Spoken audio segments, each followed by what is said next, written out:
इस वीडियो में आज हम सीखेंगे रिपीटिंग सेक्शन कंटेंट कंट्रोल के बारे में। इससे पहले हम कंटेंट कंट्रोल पढ़ चुके हैं जो कि माइक्रोसॉफ्ट वर्ड में फॉर्म्स डाटा एंट्री के लिए इस्तेमाल होते हैं। Repeating section content control Microsoft word का एक ऐसा फीचर है कि इसकी मदद से आप बहुत सारे जो कंटेंट कंट्रोल हैं उनको आप रिपीट कर सकते हैं।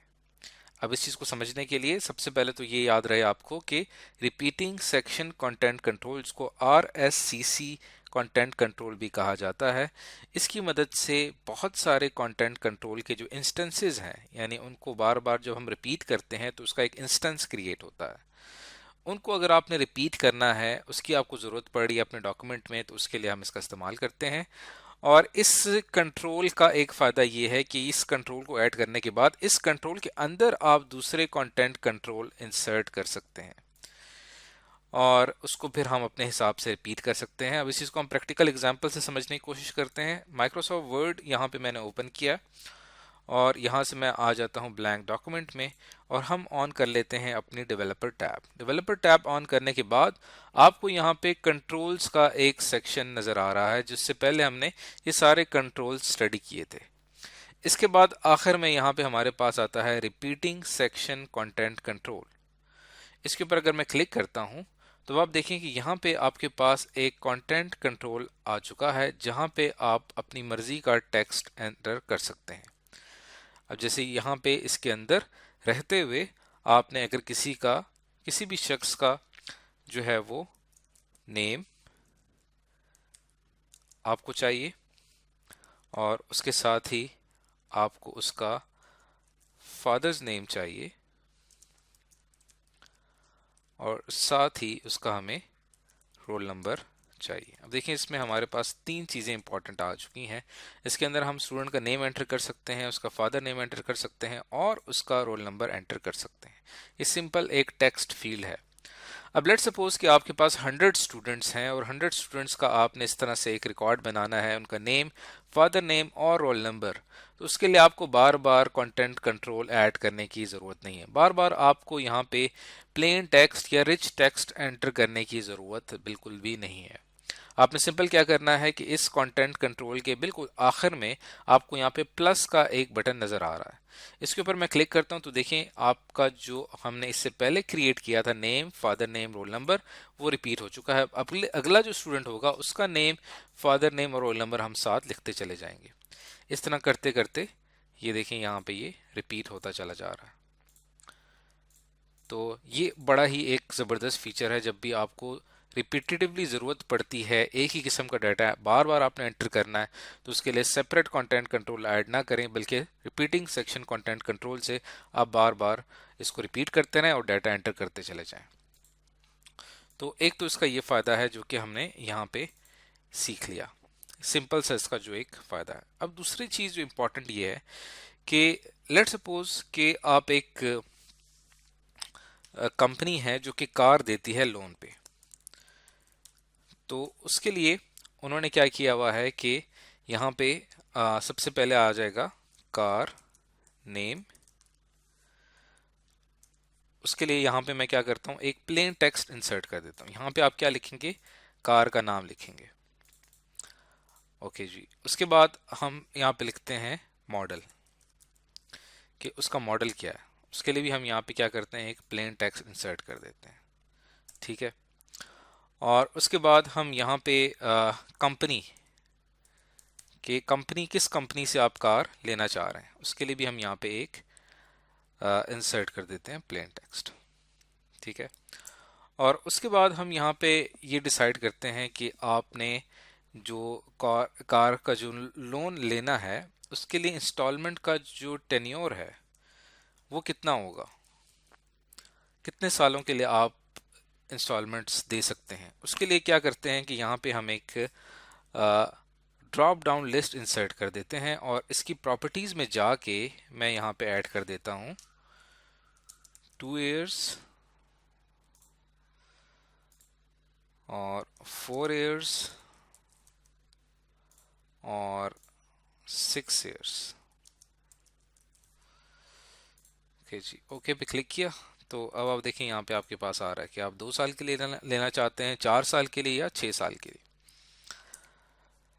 अब यहाँ पे देखा आपने कि यहाँ पे मैंने मुख्तलिफ कंटेंट कंट्रोल इंसर्ट तो कर दिए हैं। अब अगर मैं इन तमाम को सेलेक्ट कर लेता हूँ,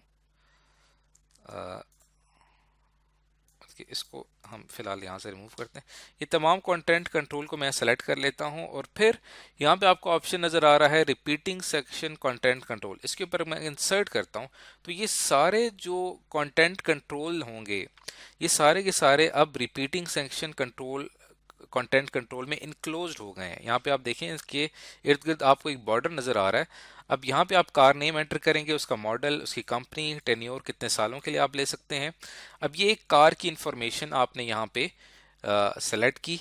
अब फॉर एग्जांपल आप कंपनी जो है वो बहुत सारी कार लोन पे दे रही है तो उसकी उनकी इंफॉर्मेशन एंटर करने के लिए आपने दोबारा से ये कंटेंट कंट्रोल आपको ऐड करने की ज़रूरत नहीं है। अब चूंकि आपने इसको रिपीटिंग सेक्शन कंटेंट कंट्रोल में इंसर्ट कर दिया है तो सिंपल यहाँ पे आपको प्लस का बटन नज़र आ रहा है, इसके ऊपर मैं क्लिक करता हूँ तो ये खुद ब खुद ये जितने भी कंटेंट कंट्रोल थे खुद ब खुद रिपीट हो गए। अब जो अगली कार होगी उसकी डिटेल, उसका मॉडल, उसकी कंपनी, उसका टेन्योर आप यहाँ पे सेलेक्ट कर सकते हैं। इसी तरह मल्टीपल और रिकॉर्ड्स आप आसानी के साथ यहाँ पे ऐड करते चले जाएंगे और आपके लिए काम कितना ज़्यादा आसान हो चुका है इससे।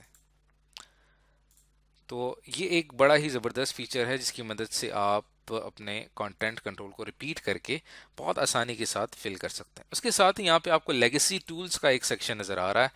ये वो लेगेसी फॉर्म्स हैं जो कि पुराना जो आपके पास माइक्रोसॉफ्ट वर्ड के वर्जन्स हुआ करते थे वहाँ पे ये फॉर्म कंट्रोल इस्तेमाल होते थे। जैसे कि आप देखें यहाँ पे आपको एक नज़र आ रहा है रेडियो बटन, इसके ऊपर अगर मैं इंसर्ट करता हूँ तो यहाँ पे आपके पास ये एक रेडियो बटन आ चुका है। इसके ऊपर अगर आप क्लिक करें, प्रॉपर्टीज़ में जाएं तो ये इसकी प्रॉपर्टीज़ हैं। यहाँ से आप चाहें तो इसका नेम चेंज कर सकते हैं। जैसे कि आपने फॉर एग्जांपल यस और नो के लिए रेडियो बटन रखना है तो इसका हम रख लेते हैं यस।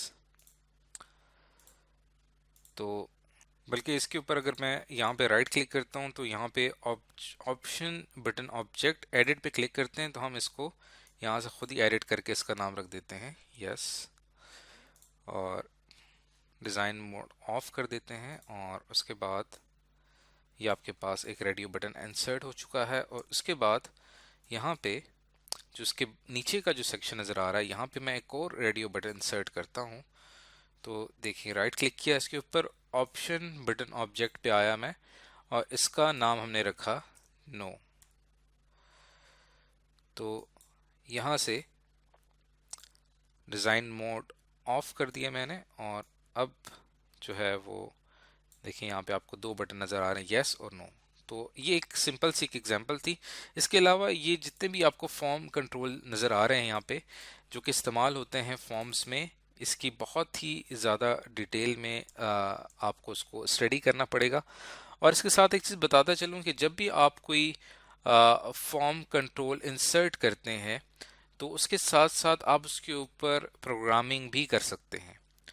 तो उसके लिए हमारे पास एक माइक्रोसॉफ्ट वर्ड, माइक्रोसॉफ्ट ऑफिस की एक प्रोग्रामिंग लैंग्वेज है जिसको विजुअल बेसिक कहा जाता है, विजुअल बेसिक फॉर एप्लीकेशन।